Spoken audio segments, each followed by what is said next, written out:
આપણે ત્રણ પ્રકારની અહીંયા શ્વાસ નળીને બતાવી હોય તો કઈ રીતે બતાવી શકાય? તો એની માટેની એક એપ્લિકેશન છે AR લુપા AR મોડમાં, બરાબર? તો AR મોડની અંદર આપણે એટલે બે થઈ જશે આવા, બરાબર? અને બે ની અંદર આ રીતે મોબાઈલ મૂકી અને બાળકોને આપણે જોઈ શકીએ છીએ. આની અંદર દેખાડી શકીએ છીએ આપણે VR બોક્સમાં. આમાં જોઈ શકીએ છીએ કે VR બોક્સમાં 3D શું દેખાય છે? શું દેખાય છે? ઉપર આકાશમાં ઓલર બિલ્ડિંગ દેખાય. હા. પછી બીજું નીચે કાંઈ સ્લાઇડ થત હોય. ડાયનોસોર આવ્યો? હા.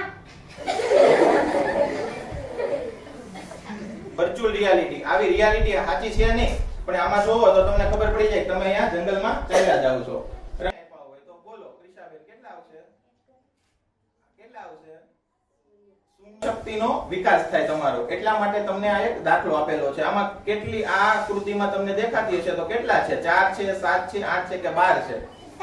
7 છે. પછી હું 7 આપું છું, બરાબર? જવાબ આ છોકરાએ કીધું 7 છે, ખોટો જવાબ છે. પોતાનું બ્લડ પ્રેશર, આ બ્લડ પ્રેશર નું એક અહીંયા સેન્સર મૂકેલું છે. આ બ્લડ પ્રેશર માપશે, આ એનું ટેમ્પરેચર માપી લેશે અને આ અંદરનું બીજું સેન્સર છે એની હાર્ટબીટ માપી લેશે. આ બે કામ પછી 3 સેકન્ડ 4-5 સેકન્ડ રાખજો, બરાબર?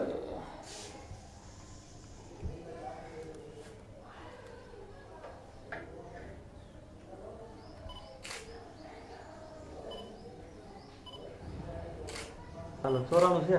હા હા બોજી હા જોયું. Hello okay. હવે રેડી જો 95. તેથી આપણે લાલ અને લીલું એટલે કે સાચો ડેટા કયો છે અને ખોટો ડેટા કયો છે વ્યુઅલ ને, તો કોઈને હાર્ટ પેશન્ટ હોય તો એને પોતાનું હાર્ટબીટ માપી શકે, આપણે એને જોઈ શકીએ છીએ. એક એવો નાનો એવો રોબોટ બનાવેલો છે કે જેને અહીંયા અક્ષર સુધી પહોંચેલા હતા વલસાડ મુકામે આપણે ગુજરાત સરકાર દ્વારા એ અહીંયા નાનું એવું પ્રેઝન્ટેશન મૂકેલું છે સ્માર્ટ હોસ્પિટલની અંદર. જીવન શિક્ષણ માસિક હા, દર આખી ગુજરાતની બધી જેટલી શાળાઓ છે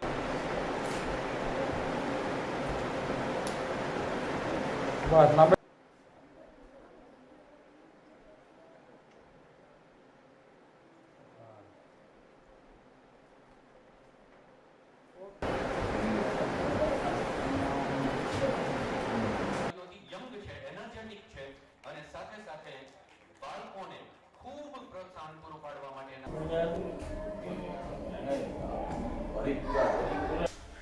મારું નામ દવે વરુણ છે.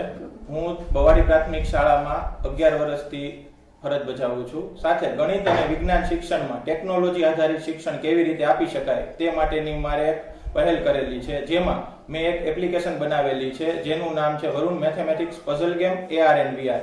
ઓગમેન્ટેડ રિયાલિટી અને વર્ચ્યુઅલ રિયાલિટી આધારિત આંતરિક રચનાઓને બાળકોને અઘરી લાગતી હોય છે, તો બાળકોને અઘરી લાગતી વસ્તુઓને સહેલી કઈ રીતે કરી શકાય તે માટેના નવતર પ્રયોગો કરેલા છે. ઇનોવેશનમાં મારા કુલ 8 ઇનોવેશન અત્યાર સુધીમાં મેં કરેલા છે. તેમાંથી મારું એક ઇનોવેશન રાજ્ય કક્ષા સુધી પહોંચેલું છે, જે ગણિત અને વિજ્ઞાન કીટ તૈયાર કરેલી છે, જેમાં બાળકો જાતે પ્રયોગ કરી નિર્ણયને અવલોકન કરી બાળકો જાતે જ એમની પ્રવૃત્તિઓ કરી શકતા હોય છે.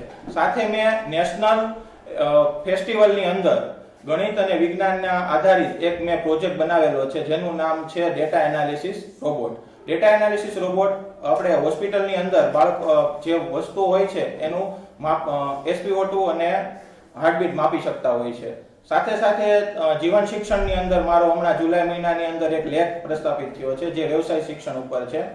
સાથે ગણિત અને વિજ્ઞાન આધારિત કેટલીક પ્રવૃત્તિઓ બાળકો જાતે કરતા હોય છે, એના બદલે મેં એક એપ્લિકેશન બનાવેલી છે જેમાં બાળકોને જાતે પ્રવૃત્તિ કરે અને સાથે સાથે ગમત સાથે જ્ઞાન મળી શકે તે માટેનો એક આગળ પ્રયોગ કરેલો છે.